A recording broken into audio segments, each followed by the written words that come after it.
Troisième épouse de son défunt mari, Dame Erika vit un véritable cauchemar avec la famille de ce dernier.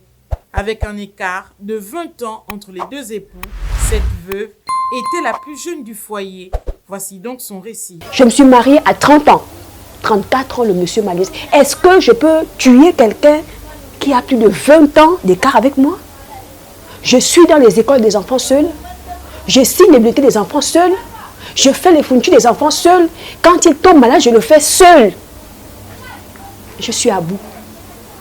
Tout ce que je demande à cette famille, qu'on me laisse en paix élever mes enfants. Je ne veux pas parce qu'ils ont des préméditations de mort. Pauvre de moi, qui me connaît? Qui va prendre ma part? Je suis Milope. Qui va m'écouter? Qui va faire ce que moi je dis? C'est les enfants, c'est les neveux qui viennent m'insulter. C'est les enfants de mes belles-sœurs. Eux-mêmes ne viennent pas parfois. C'est les enfants qui s'envoient, qui viennent me parler. Je vous en prie. Je vous en supplie.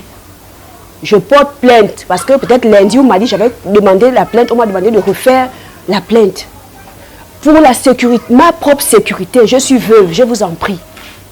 On peut m'empoisonner l'enfant. On peut me donner quelque chose à l'enfant. Les enfants, c'est le chien. Parfois, je peux sortir. Les plus grands peuvent être distraits. On va les faire n'importe quoi. Même courir dans le bâtiment, les enfants ont interdiction de courir chez leur père. Je suis restée avec un bébé à la main. Personne n'a payé un savon. Personne. J'ai été nourrie par des copines. C'est les copines qui ont payé le lait de ma petite fille la dernière. Je n'en peux plus. Je n'ai pas envie de venir mourir ici. Je ne suis pas venue pour faire quelqu'un du mal. Je suis fatiguée. Mes enfants sont fatigués. Vous voyez celle-là, elle est en grossesse. J'attends peut-être le troisième petit-fils. Je n'en peux plus qu'on me laisse la paix. Je veux la paix. Je veux la paix dans ma vie. Même s'ils décident tous de rester dans leur côté, mais qu'ils me laissent la santé avec les enfants. Même s'ils prennent tous les biens de leurs frères, mais qu'ils me laissent avec mes enfants tranquilles. Pardon, je vous en supplie. Je vous en prie.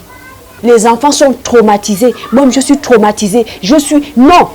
Et sa fille qui l'a fait dehors, c'est elle qui parle, qui me gronde, qui me fait des remarques. Je suis sale, je suis une sale femme, je suis une désordonnée. J'ai été désordonnée depuis. Avec 10 gosses, maman. Tu peux les gérer avec 2 petits-fils. Tu m'as donné combien? Tu m'as déjà fait quoi? Personne ne m'a payé une ordonnance. Personne ne m'a payé une ordonnance. Je me débrouille seule. Je prête à gauche, je prête à droite, je prête à gauche, je prête à droite pour soigner mes enfants, pour les envoyer à l'école. Moi-même, je suis tombée malade. Mes enfants ont commencé l'école au 2e trimestre. J'ai dû aller voir le monsieur pour dire que, monsieur le directeur, je suis malade. Les enfants ne peuvent pas venir parce qu'il n'y a personne qui va les suivre. Le monsieur le directeur m'a dit, madame, il n'y a pas de problème. Quand vous seriez bien, ramenez les enfants, c'est ce que j'avais fait. Personne. Je n'en peux plus. Trouver la solution. Trouver la solution.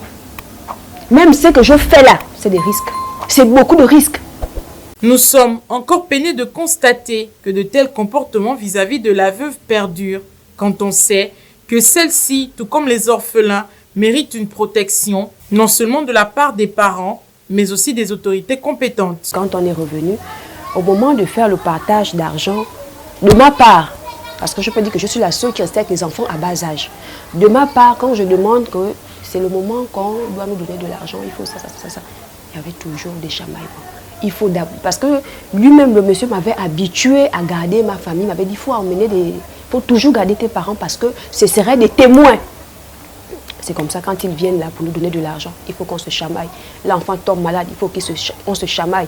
Ils prennent l'argent du frère, ils font ce qu'ils veulent. Chacun prend, il va faire ça, ces choses. Et on a été agressé ici, cette fille-là. On a pris du gasoil, on a versé sur son visage. Elle venait à peine d'accoucher, elle avait un nouveau-né.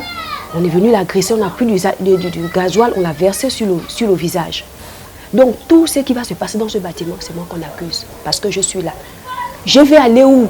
Lui n'a pas laissé une femme qui est fonctionnaire. Aucune de ces femmes était fonctionnaire. Aucune. Nous sommes tous des bricoleurs, on se débrouille. Même celle qui vit au Yémen, elle est bricoleur. Avec 10 gosses au niveau de Libreville, 2 petits-fils. Je pars en location comment? Je suis allée partout. J'ai essayé d'aller partout. Je suis allée au ministère. Il y avait une année, au moment là où on était un peu revenus, il y avait un peu de l'entente. J'ai dû les emmener. Comme ça, mon ministère des veuves et des orphelins, qui est derrière BGFI. Donc, on est allé là-bas.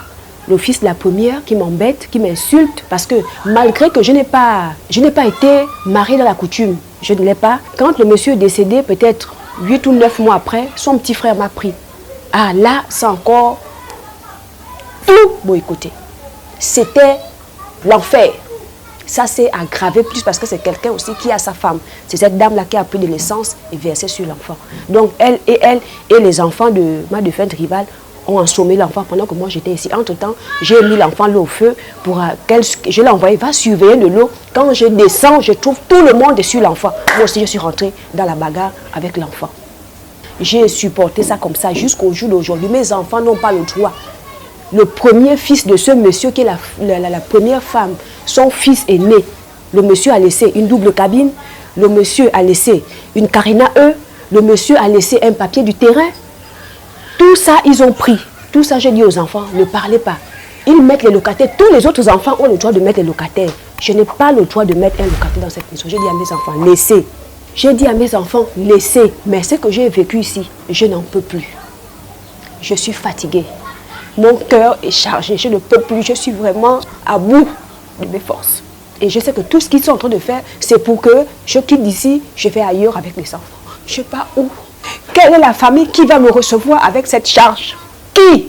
On connaît nos familles africaines. Qui? Je pars où? Parce que leur but, c'est de me faire partir avec les enfants. Ils ont dit que j'ai amené les enfants bâtards. Ce calvaire décrit avec autant d'émotion est donc le cri de détresse de Dame Erika, qui souhaite continuer à voir ses enfants grandir dans de meilleures conditions, mais aussi que les autorités politiques et judiciaires interviennent en se penchant sur la question de sa sécurité et celle de ses enfants.